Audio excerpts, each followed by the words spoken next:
Pada pagi hari ini, awal dari kegiatan kehidupan kita, Allah nakdirkan untuk sholat subuh berjamaah, yang insya Allah kita semua akan berkumpul nanti di yaumil akhir dalam surga Allah subhanahu wa ta'ala. Salawat serta salam Allah semoga tetap terlimpahkan kepada junjungan kita Nabi besar Muhammad sallallahu alaihi wasallam, salah satu umat, salah satu hamba Allah yang terbaik, yang harus dijadikan contoh dalam hidup, dalam beramal. Itulah Rasulullah sallallahu alaihi wasallam. Semoga kita yang patuh dan menaati serta mencontoh dari kehidupan Rasulullah nantinya akan termasuk orang-orang, golongan orang-orang yang diberi syafaat oleh Rasulullah sallallahu alaihi wasallam. Kaum muslimin yang berbahagia, kita melanjutkan pada kajian Riyadhus Shalihin minggu yang lalu, Ahad yang lalu, yaitu hadis yang ke-9. A'udzubillahi minasyaitonirrajim. Bismillahirrahmanirrahim. Wa an Abi Musa Abdillah bin Qais al-Asy'ari radhiyallahu anhu qala su'ila Rasulullah sallallahu alaihi wasallam 'anir rajuli yuqatilu syaja'ah wa yuqatilu hamiyyah wa yuqatilu riya'ah aidzalika fi sabilillah. Faqala Rasulullah sallallahu alaihi wasallam, man qatala litakuna li kalimatullahi hiyal ulya fahuwa fi sabilillah. Muttafaqun alaih. Hadis yang diriwayatkan oleh Bukhari dan Muslim, yang artinya Abu Musa Abdullah bin Qais al-Asy'ari radhiyallahu an berkata, Rasulullah sallallahu alaihi wasallam ditanya perihal seorang yang berperang dengan tujuan menunjukkan keberaniannya. Ada lagi yang berperang dengan tujuan kesukuan. Ada pula yang berperang dengan tujuan riya. Dari semua itu, manakah yang termasuk berperang di jalan Allah? Beliau Rasulullah sallallahu alaihi wasallam menjawab, siapa saja yang berperang agar kalimat Allah menjadi tinggi, maka dialah yang berada di jalan Allah.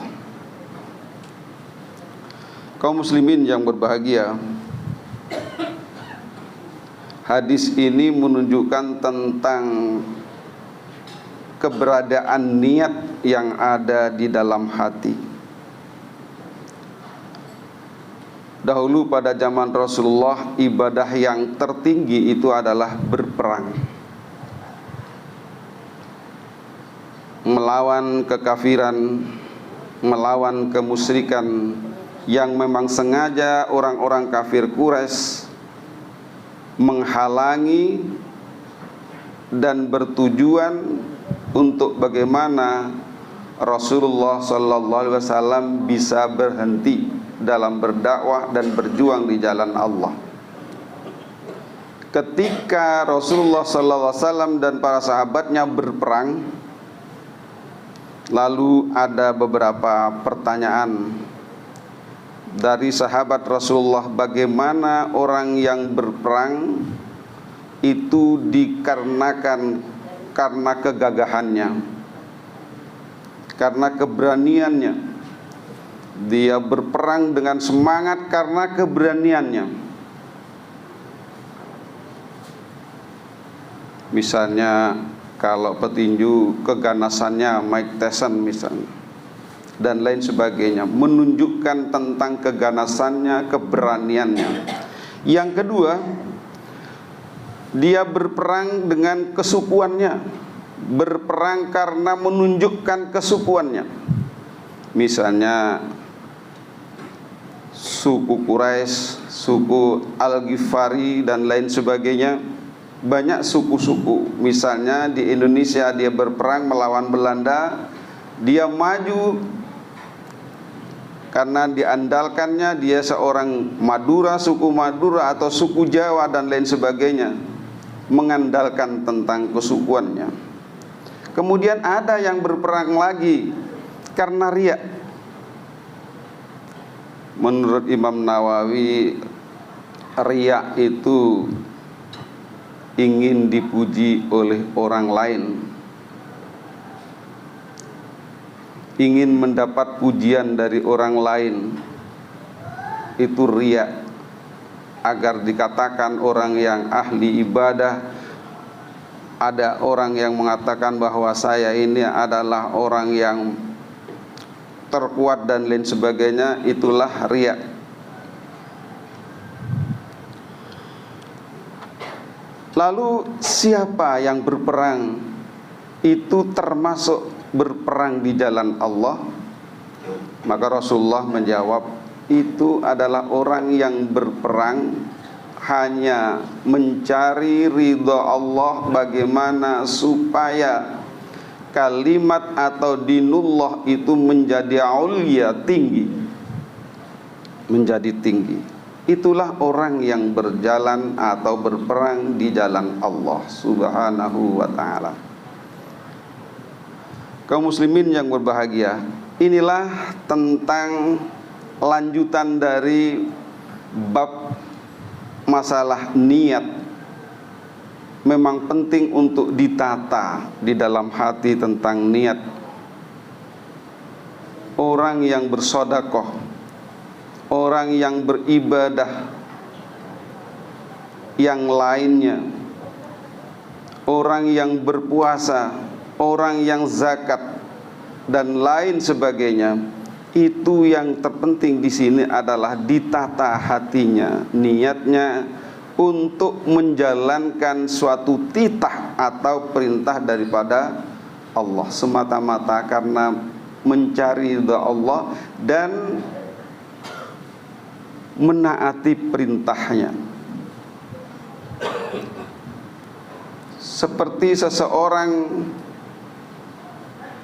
yang menerima tamu.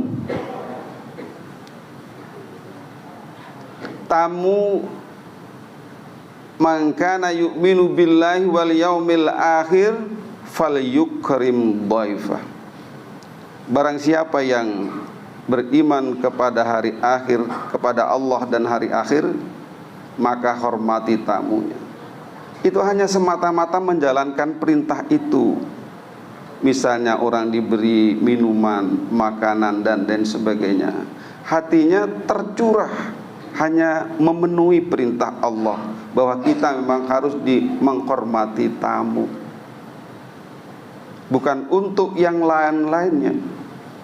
Ada makanan ringan diberikan, atau yang berat pun juga diberikan. Apa yang ada pada rumah itu diberikan untuk si tamu. Dia disambut dengan salam, senyum, berkata dengan baik. Itu semata karena ada perintah Allah bahwa kita harus menghormati tamu. Ada seorang ulama yang dipanggil oleh seorang pemuda.